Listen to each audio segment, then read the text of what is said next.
Hello friends, आप सभी को विनर्स क्लासेस इस प्लेटफॉर्म पर स्वागत है। आज का जो हमारा टॉपिक है, जो कि हमारा ब्लड सर्कुलेटरी सिस्टम के जो वन बाय वन जो हमारी बैक टू बैक क्लासेस चल रही थी, उसमें इससे पहले हम लोगों ने आरबीसी ब्लड क्या है उसके बारे में जाने थे और डब्ल्यूबीसी के बारे में भी पढ़ लिए थे। आज हम जो पढ़ने वाले हैं ये प्लेटलेट्स के बारे में जानेंगे। ठीक है, चलेगा। तो आज के हमारे जो क्लासेस है प्लेटलेट से रिलेटेड है। तो चलिए समझते हैं प्लेटलेट्स क्या है, ये किस टाइप से काम करती है। ठीक है, प्लेटलेट्स। ठीक है, प्लेटलेट्स। प्लेटलेट्स को क्या बोलते हैं पता है आप लोग को? प्लेटलेट्स को बोलते हैं बिंबाणु। क्या बोलते हैं? बिंबाणु भी बोलते हैं। क्या बोलते हैं मतलब, चलो, बिंबाणु, या इसी को पट्टिकाणु भी बोलते हैं। क्या बोलते हैं? पट्टिकाणु। क्या बोलते हैं? चलो, पट्टिकाणु। या इसी को थ्रोम्बस भी बोलते हैं। क्या बोलते हैं? चलो, या बोल सकते हैं इसको थ्रोम्बोसाइट। क्या बोल सकते हैं इसको हम लोग? थ्रोम्बोसाइट। कौन सी कोशिका होती है इसमें? तो बोलेंगे हम लोग थ्रोम्बोसाइट। कौन सी कोशिका? थ्रोम्बोसाइट, है ना? कौन सी कोशिका होती है? चलो, थ्रोम्बोसाइट। ठीक है, तो आपको बात समझ आ गई। जो प्लेटलेट्स है, प्लेटलेट्स, बिंबाणु, पट्टिकाणु या थ्रोम्बोसाइट। एक चीज बताओ, जो प्लेटलेट्स है आप लोगों ने देखेंगे कि आरबीसी होती है, डब्ल्यूबीसी होती है, प्लेटलेट्स होते हैं। ठीक है, इससे पहले आप लोगों ने जाने हैं कि जो ब्लड है ये दो प्रकार से होता है, एक प्लाज्मा होता है और एक क्या होता है बेटा? रक्त कणिका है। तो प्लाज्मा में मैंने सारी चीजें बता दिया था, फिर आपको मैंने ब्लड के बारे में बताया, रक्त कणिका के बारे में बताया। तो रक्त कणिका में आप लोगों ने देखेंगे आरबीसी, डब्ल्यूबीसी और प्लेटलेट्स। मैंने आरबीसी के बारे में पूरी जानकारी दे दिया। इससे प्रीवियस ईयर का जो भी वीडियो है इसको देख लीजिएगा, आपको समझ आ जाएगा जो हमारा आरबीसी है और डब्ल्यूबीसी है। आज जो हम पूरी जानकारी लेंगे बेटा, ये होता है प्लेटलेट्स। ठीक है, तो प्लेटलेट्स क्या होता है? जैसे आप लोगों ने हाथ कटता है, देखो कभी कहीं से कट फट हो जाता है ना, कट जाता है, तो वहां से ब्लड निकलने लग जाता है कि नहीं? लेकिन आपने देखे होंगे कि कुछ देर तक ब्लड निकलता है, उसके बाद क्या हो जाता है बेटा? बंद हो जाता है। क्यों हो जाता है आपको पता है? नहीं पता। ये होता है बेटा किसकी वजह से? प्लेटलेट्स की वजह से। अगर आपके शरीर में प्लेटलेट्स की कमी हो जाती है तो क्या हो जाएगा बेटा? आपका ब्लड जो होगा, ब्लड का स्राव जब भी कहीं से कटपट होगा तो ब्लड कंटिन्यू निकलते रहेगा। ठीक है, बात समझ आ रही है?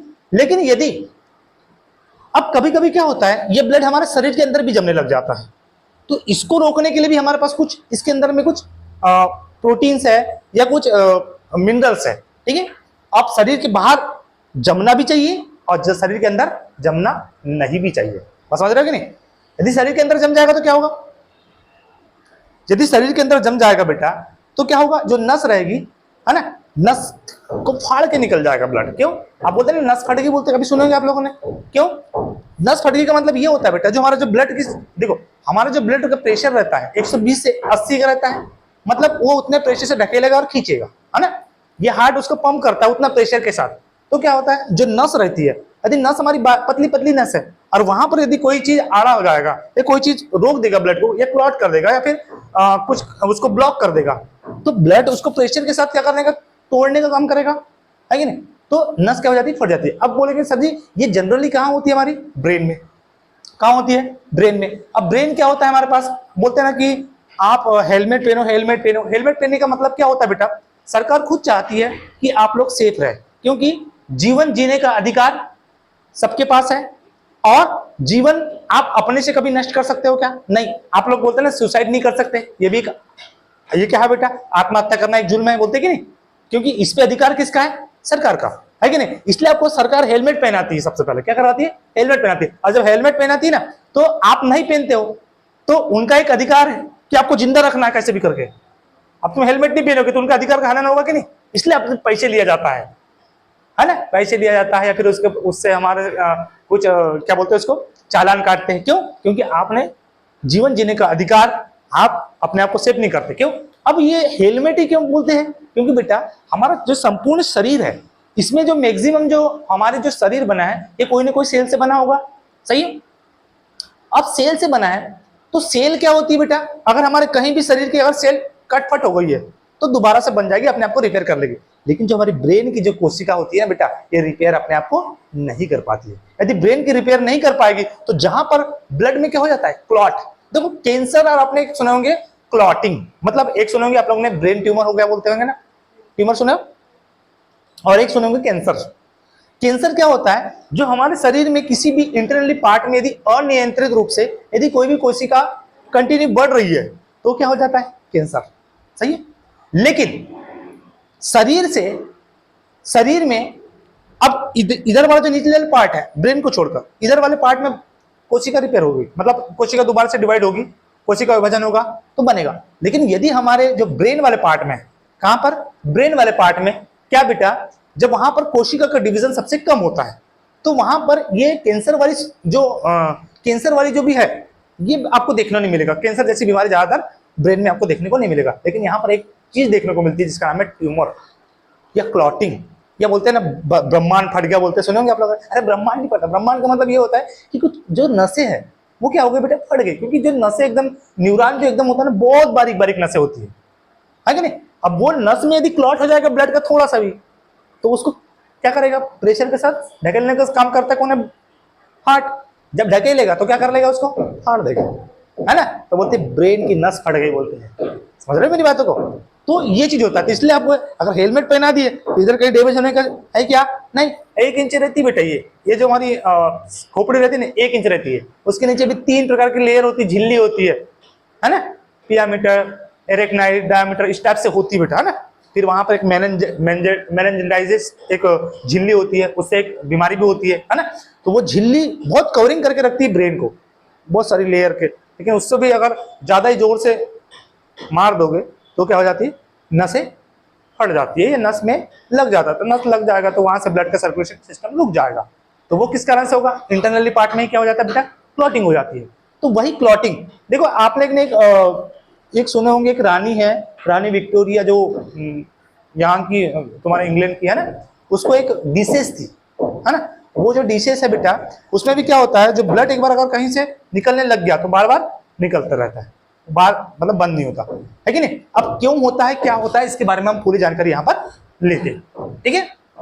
चलो बेटा, हाँ मुझे एक चीज बताओ, जो प्लेटिलेट्स है, प्लेटिलेट्स की संख्या कितनी होती है, कोई बता सकता है कि बेटा संख्या, हाँ बोलो, प्लेटिलेट्स की संख्या कितनी होती है। जैसे आरबीसी की संख्या होती है, डब्ल्यूबीसी की संख्या होती है, वैसी प्लेटिलेट्स की भी क्या होती है मेरा, चलो संख्या होती है। कितनी होती है, 1 पॉइंट, बोल सकते हैं आप लोग इसका, 1.5 से 4.5 लाख। कितनी बार, चलो कितनी होगी, हाँ 1.5 से 4.5 लाख प्रति, इसको प्रति बोलते हैं, ठीक है, घन मिलीमीटर। कितनी होगी, चलो बोलो, है ना, बोलिए। हाँ, जो प्लेटिलेट्स की जो संख्या है, नंबर्स कितने में होगी मेरा, चलो 1.5 से 4.5 लाख प्रति घन मिलीमीटर, क्या रहेगा, ठीक है। दूसरा पॉइंट, हाँ इसका जीवन काल बेटा, जीवन काल बोले तो लाइफ स्पैन, है ना, कितना होता है, 12 से 14 दिन समथिंग ले लो, है ना, या फिर 10 से 13 दिन भी ले सकते हो आप लोग, 10 से 13 दिन कितना होगा ना, चलो 10 से 13 दिन, ठीक है। तो प्लेटिलेट्स का जो जीवन काल है, कितने दिन तक जिंदी रह सकती है, चलो 10 से 13 दिन। पहला क्वेश्चन क्या बनेगा कि प्लेटिलेट्स की संख्या कितनी होती है, तो कितना बोलोगे आप, 1.5 से 4.5 लाख प्रति घन मिलीमीटर। सेकेंड क्वेश्चन क्या बनेगा बेटा, इसका जीवन काल कितना होगा, तो कितना बोलोगे आप लोग, 10 से 13 दिन, ठीक है। 120 दिन किसका होता है, आरबीसी का, 4 से 5 दिन किसका होता है, डब्ल्यूबीसी का। उसी प्रकार से प्लेटिलेट्स का कितना दिन होता है, चलो 10 से 13 दिन। अगर आपने इससे पहले वीडियो नहीं देखे होंगे तो कृपया करके वो पहले जितना भी वीडियो मैंने ब्लड सर्कुलेटरी सिस्टम से डाला हूं उसका 1 बाय 1 आप चैनल पे जाके देख लीजिएगा, ठीक है। चलिए नेक्स्ट, हाँ इसकी उत्पत्ति बोले तो ओरिजिन, लाइट में बहुत पड़ती है, चलेगा, उत्पत्ति, ठीक है, उत्पत्ति बोले तो ओरिजिन। हाँ कोई बता सकता है कि ब्लड का, ये मतलब प्लेटिलेट्स की उत्पत्ति कहां से होती है, जानते हो, हाँ देखो आपने सुने थे एलो बोन मेरो जो है ना, पीली, क्या बोलते हैं उसको, अस्थि मज्जा, उसमें किसका निर्माण होता है तुम्हारे पास, डब्ल्यूबीसी का। आरबीसी का होता है रेड बोन मेरो में। कहां होता है मेरे बच्चा लोग, रेड बोन मेरो में। आरबीसी का कहां होगा, रेड बोन मेरो में। डब्ल्यूबीसी का कहां होता है चलो, येलो बोन मेरो में, है ना, मैंने आपको पहले बता दिया हूं। अब हम जो देखते हैं बेटा, इसकी उत्पत्ति किसकी, मेरा चलो प्लेटिलेट्स की। इसकी भी बोन मेरो में ही होती है ना। तो बोन मेरो कहां पर मेरे चलो,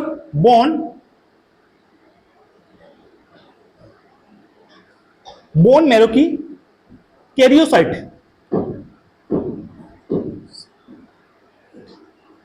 कहां पर मेरे साथ बच्चा लोग, बोन मेरो की कैरियोसाइट कोशिका में। कहां होता है ना चलो, कैरियोसाइट सेल द्वारा। किसके द्वारा होता है ना चलो, सेल द्वारा। ठीक है, कहां होगा, ये भी बोन मेरो में ही होगा। कहां होगा चलो, बोन मेरो में, कैरियोसाइट सेल द्वारा। ठीक है, बात समझ आई क्या, उत्पत्ति बोन मेरो में ही होगी। उसकी भी कहां हो रही थी, रेड बोन मेरो में हो रही थी, उसकी येलो बोन मेरो में होती थी, और ये भी बोन मेरो में होती है, लेकिन किस कोशिका से, तो आप बोलोगे कैरियोसाइट सेल द्वारा। बोलो, यहां तो कोई समस्या नहीं, चलेगा। बताओ, इसमें केंद्रक होता है क्या बेटा, केंद्रक बोले तो न्यूक्लियस, बोलो। हाँ, केंद्रक रहित होता है। क्या होता है ना चलो, केंद्रक रहित। केंद्रक रहित मतलब क्या होता है,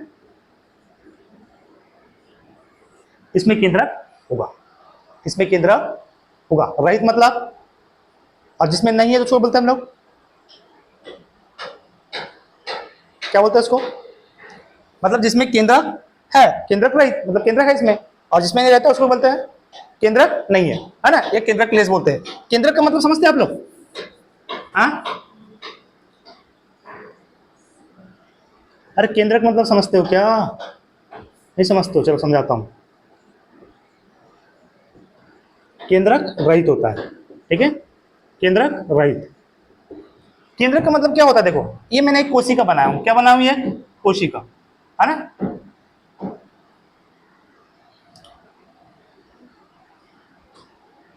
ये देखो ये कोशिका है, ये कोशिका में बेटे यहां पर क्या होता है, न्यूक्लियस। क्या होता है, न्यूक्लियस। यदि जो ब्लड की, जो प्लेटलेट्स की जो कोशिका है, यदि उसमें क्या रहता है बेटा, बोलो, उस कोशिका में यदि केंद्रक है तो केंद्रक रहित, और नहीं है तो केंद्रक लेस। ठीक है, नहीं है, बात समझ आई क्या। तो ये वाली जो प्लेटलेट्स की जो कोशिका है, इसमें क्या रहेगा, मतलब चलो केंद्रक रहित। ठीक है, चलेगा। डब्ल्यूबीसी में, जो आरबीसी होता है, इसमें केंद्रक नहीं होता है। जनरली क्या होता है कि जो मेमल्स होते हैं, मेमल्स मतलब स्तनधारी जीव, है ना, इनमें क्या होता है बेटा, केंद्रक नहीं होता है। लेकिन ऊंट, लामा, जिराफ या मेंढक, इनमें क्या होता है, केंद्रक उपस्थित होते हैं। ठीक है, इसलिए ये सब क्या हो जाता है बेटा, उसके अपवाद। क्या मेरी बात समझ आ रही है क्या आप लोग को, हाँ? प्लेटिलेट्स, प्लेटिलेट्स को क्या बोलते हैं ना चलो, डिंबाणु बोलते हैं, या पट्टिकाणु बोलते हैं, या फिर बोलते हैं बेटा थ्रोम्बोसाइट। ठीक है, इसकी संख्या की बात करूं तो कितनी होती है मेरा, चलो 1.5 टू 4.5 लाख प्रति घन मिलीमीटर। ठीक है, आगे इसका जीवन काल 10 से 13 दिन, है ना। उत्पत्ति की बात करूं तो बोन मेरो की कैरोसाइट सेल द्वारा, सेल में सेल द्वारा, और एक कैसा होता है चलो, केंद्र रहित। ठीक है, आगे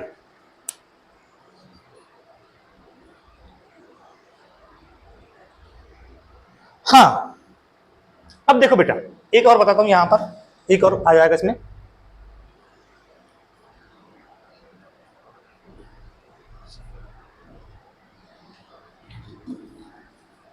चलिए, एक देखिए क्या बोल रहा है बेटा, कि यदि आपके पास प्लेटिलेट्स की कमी हो जाएगी, क्या हो जाएगी मेरा, चलो प्लेटिलेट्स की कमी हो जाएगी, इसको क्या बोलते हैं पता है आपको, ये यहीं से याद रहेगा, थ्रोम्बो, क्या बोलोगे आप लोग, थ्रोम्बोसाइटोपिनिया।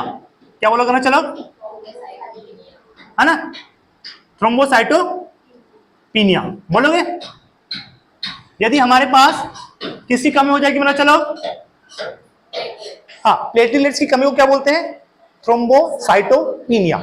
ठीक है, और यदि इसकी अधिकता हो जाती है, क्या हो जाती है मेरा, चलो अधिकता, तो उसको क्या बोलते हैं, अधिकता को क्या बोलते हैं ना, चलो थ्रोम्बोसाइटोसिस। क्या बोलेंगे, थ्रोम्बोसाइटोसिस। थ्रोम्बोसाइटोसिस, ठीक है, क्या बोलेंगे, थ्रोम्बोसाइटोसिस और थ्रोम्बोसाइटोपिनिया। मतलब ब्लड में यदि हमारे शरीर में प्लेटलेट्स की क्या हो जाती है बेटा, अधिकता, उसको क्या बोलेंगे हम लोग, थ्रोम्बोसाइटोसिस, और यदि कमी होगी तो क्या बोलेंगे इसको, थ्रोम्बोसाइटोपिनिया। बात समझ आई क्या? प्लेटलेट्स को बीमारी बोलते हैं, पट्टिका ने बोलते हैं, थ्रोम्बोसाइट बोलते हैं। और मैं आपको एक चीज बता दूं कि इसकी संख्या जो होती है 1.5 टू 4.5 लाख प्रति घन मिलीमीटर होती है। जीवन काल 10 से 13 दिन होता है। उत्पत्ति की बात करें तो बोन मेरो में होती है, और किस टाइप की कोशिका बेटा, केरोसाइट सेल द्वारा होती है, ठीक है, और केंद्रक इसमें रहित रहता है, ठीक है। कमी को थ्रोम्बोसाइटोपिनिया, अधिकता को थ्रोम्बोसाइटोसिस। स्टॉप करो।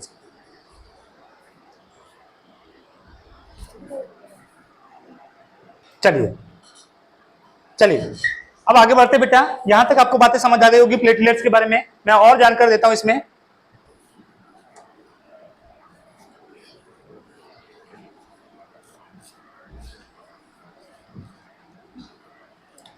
चलिए आगे देखते हैं प्लेटलेट्स के बारे में।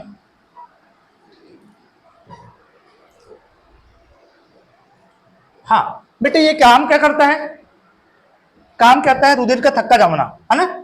क्या काम करता है, रुधिर बोले तो ब्लड, है ना, रुधिर का क्या जमना बेटा, थक्का जमाने का ना,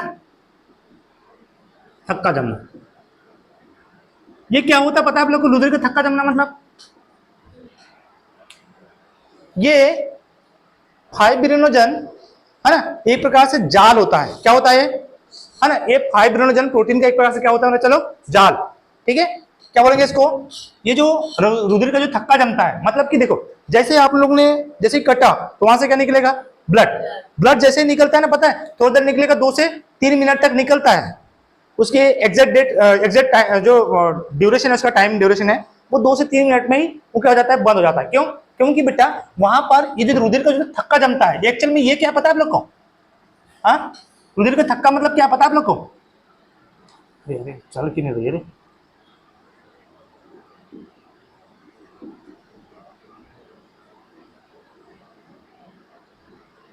ये रुधिर का थक्का जमना मतलब क्या होता है पता है आप लोग को? ये मतलब एक प्रकार से क्या है, फाइब्रिनोजन, है ना,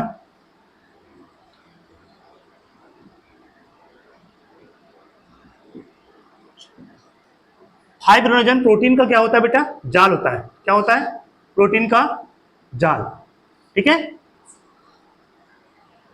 क्या होगा, फाइब्रिनोजन प्रोटीन का जाल, ठीक है। तो रुधिर का थक्का जमना, है ना, इसको बोलते हैं कोगुलेंट।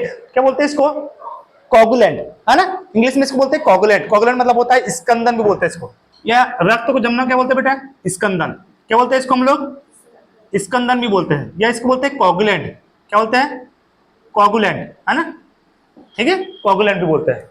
अब बेटा मुझे एक चीज बताओ, ब्लड का थक्का जमने के लिए इसमें कुछ ना कुछ तो जरूरी होगा ना, कि जिससे वो जमे, ठीक है। तो क्या क्या चीज इसमें जरूरी है बताता हूं बेटा आप लोग को, है ना।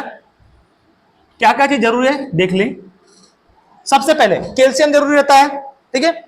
देखो सबसे पहले यहां समझो, सबसे पहले रहता है बेटा प्रोटीन। क्या रहेगा, क्या रहता है, चलो प्रोटीन। अब प्रोटीन भी कौन सा, एक सुनेंगे प्रोथ्रोम्बिन, और एक रहता है फाइब्रिनोजन, ठीक है। एक रहता है बेटा प्रोथ्रोम्बिन, और एक रहता है चलो फाइब्रिनोजन। ये आप लोग को मैंने वहां पे ही पढ़ाया था, कहां पर, प्लाज्मा में। जब प्लाज्मा में से प्रोथ्रोम्बिन और फाइब्रिनोजन को निकाल दिया रहता है तो बचता है सीरम, ठीक है। तो प्रोथ्रोम्बिन और फाइब्रिनोजन। प्रोटीन में यदि ब्लड जमाने को काम करता है तो आपको ऐसा कोई पूछ लेगा कि ब्लड जमाने के लिए कौन सा प्रोटीन रिस्पॉन्सिबल है या जिम्मेदार है, तो आप क्या बोलोगे बेटा, प्रोथ्रोम्बिन और फाइब्रिनोजन, ठीक है। अब इसमें एंजाइम भी जरूरी है। क्या बेटा, हाँ, इसमें एंजाइम भी जरूरी है। कोई बताएगा कौन सी एंजाइम जरूरी है? हाँ, इनमें एंजाइम जरूरी है बेटा जिसका नाम है थ्रोम्बोकाइनेज। कौन सी मेरे, चलो देखो सब चीज थ्रोम्बो थ्रोम्बो चाह रहा है ना, थ्रोम्बो काइनेज। चलिए, तो आपको पूछेगा कि कौन सी एंजाइम जरूरी है किसके लिए बेटा? रुधिर का थक्का जमाने के लिए कौन सी एंजाइम जरूरी है? तो आप क्या बोलोगे? थ्रोम्बोकाइनेज। कौन सी प्रोटीन जरूरी तो क्या बोलोगे? प्रोथ्रोम्बिन और फाइब्रोनोजन। ठीक है, आगे आगे अगर बोलेगा विटामिन कौन सी जरूरी है, दिख रहा है कि बेटा नीचे वाला? हाँ, दिख रहा होगा। सर जी इसमें विटामिन कौन सी जरूरी है? तो आप बोलोगे के। क्या बोलोगे बेटा? चलो, विटामिन के। ठीक है, हाँ, विटामिन के। चलो आगे और बताता हूं इसी में। यदि कोई धातु बोलेगा, क्या बोलेगा? धातु। धातु कौन सी जरूरी है? मेटल, है ना? क्या बोलोगे इसमें? कैल्शियम या कैल्शियम +2। ठीक है, क्योंकि इसका आयन 2 से आता है ना, इसलिए। ठीक है, तो धातु कौन सी जरूरी है बेटा? कैल्शियम। विटामिन कौन सी जरूरी है? के। विटामिन के। Enzyme thrombokinase. प्रोटीन प्रोथ्रोम्बिन और फाइब्रिनोजन। किस चीज के लिए? रक्त का थक्का जमाने के लिए। ठीक है, रक्त का थक्का जमाने के लिए क्या क्या चीज जरूरी है? प्रोटीन ये, एंजाइम ये, विटामिन ये, और धातु कैल्शियम और कैल्शियम +2 बोल सकते हो या कैल्शियम बोल सकते हो। ठीक है, आगे या रुधिर कणिका ही बोल सकते हो। रुधिर कणिका भी इसमें, रुधिर कणिका भी ले लो। कणिका, कणिका को क्या बोलते बेटा आपको? ब्लड कार्पल्स, है ना? ब्लड कार्पल्स या रुधिर पट्टिका ही बोल सकते हो। ठीक है, चलेगा। ये इतनी चीज किस चीज के लिए जरूरी है बेटा? ब्लड का थक्का जमाने के लिए। मुझे एक चीज बताए, यदि ब्लड का थक्का बाहर जमेगा तो सही है क्या? सही है ना? लेकिन ब्लड का थक्का अगर अंदर जम गया तो दिक्कत होगी क्या नहीं? अब बोल रहे हो कि सर जी देखो भगवान ने बड़ा अच्छे से रचा है, इंसान को बनाया ना, बड़ा बहुत ही काबिल तारीफ बनाया है कि हर एक नशे, हर एक चीज को किस टाइप से उसको डेवलप करना है वो भगवान ने बहुत अच्छे से जाना है। तो देखिए किस टाइप से ब्लड, देखो ब्लड का थक्का बाहर जमना चाहिए, नहीं जमेगा तो पूरा निकल के वैसे नहीं पड़ जाएगा, आया ना? शरीर के अंदर जमना भी नहीं चाहिए, फिर भी नहीं पड़ जाएंगे आदमी, सही है? शरीर के अंदर जम गया तो दिक्कत, बाहर नहीं जमा तो दिक्कत। तो देखो कितना अच्छा रचयिता है कि नहीं भी जमने दे रहा है अंदर में और फिर बाहर जमने भी दे रहा है। तो क्या काम है बताओ? कोई बता सकता है कि कैसे वो बाहर जमने देता है और अंदर किस टाइप से नहीं जमने देता है? देखो एक चीज बताता हूं। एक बेटा हिप्पेरिन नाम की प्रोटीन है, क्या है?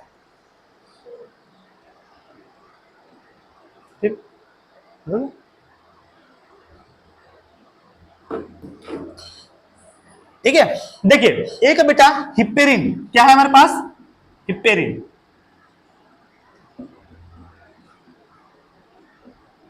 ठीक है, एक क्या है हमारे पास? हिप्पेरिन नाम का कोई प्रोटीन है। ये क्या काम करता है पता है आप लोग को?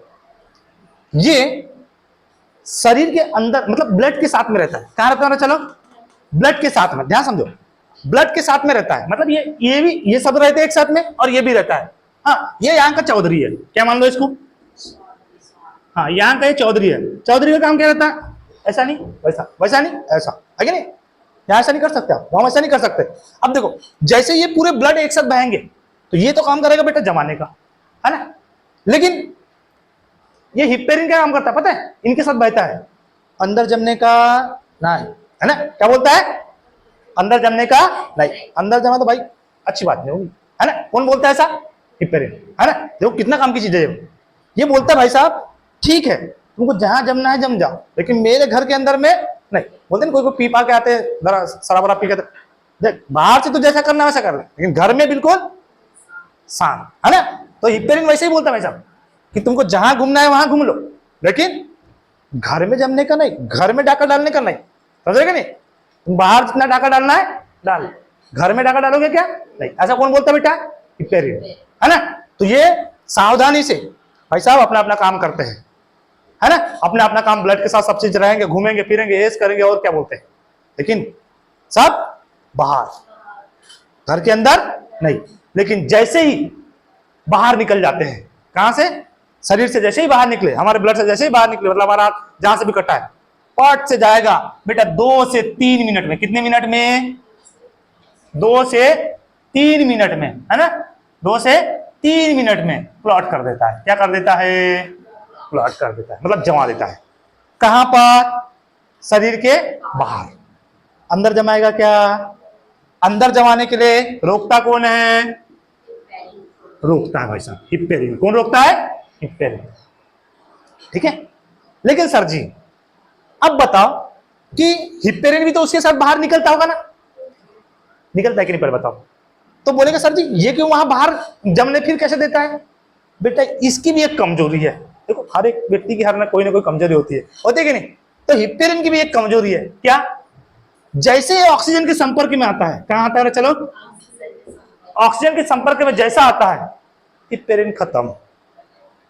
बाबू अब तुम संभालो तुम्हारा काम, मेरे से नहीं संभलेगा, है कि नहीं? तो कौन है ये? ऑक्सीजन। अरे कौन है ये? ऑक्सीजन। ऑक्सीजन बोले तो O2। अब जैसे तुम जैसे शरीर से बाहर निकले तो उसको क्या मिल जाएगी?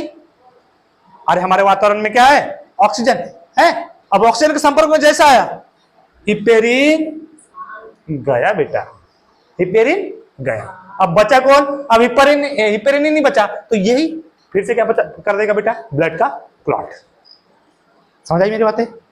तो शरीर के बाहर ब्लड को क्लॉट कर देता है, लेकिन शरीर के अंदर ब्लड को क्लॉट नहीं होने देता। क्यों? क्योंकि शरीर में क्या रहता है बेटा? हिप्पेरिन, और ये जमाने का काम करता है।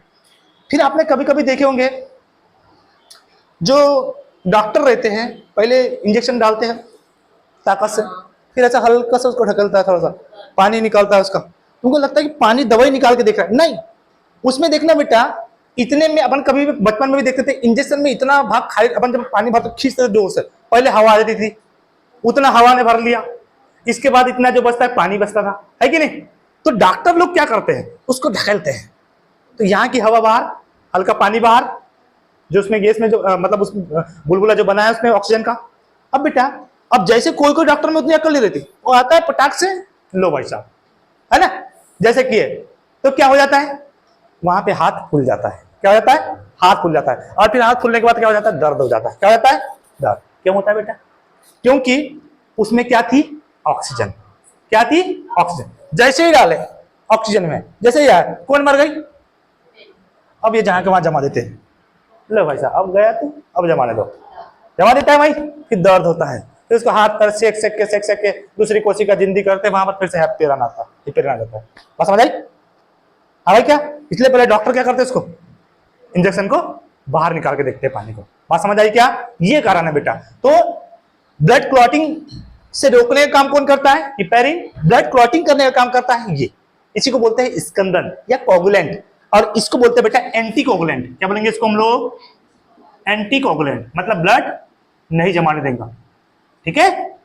और कितने मिनट में जम जाता है? 2 से 3 मिनट में पटाख से ब्लड जम गया। अब जम गया तो ठीक है, और नहीं जम गया तो फिर तुमको एक हीमोफीलिया नाम की एक बीमारी हो जाती है ना?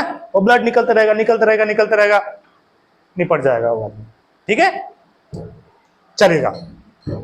ठीक है, आज की क्लास हम यहीं रखते हैं, फिर हम आगे और देखेंगे।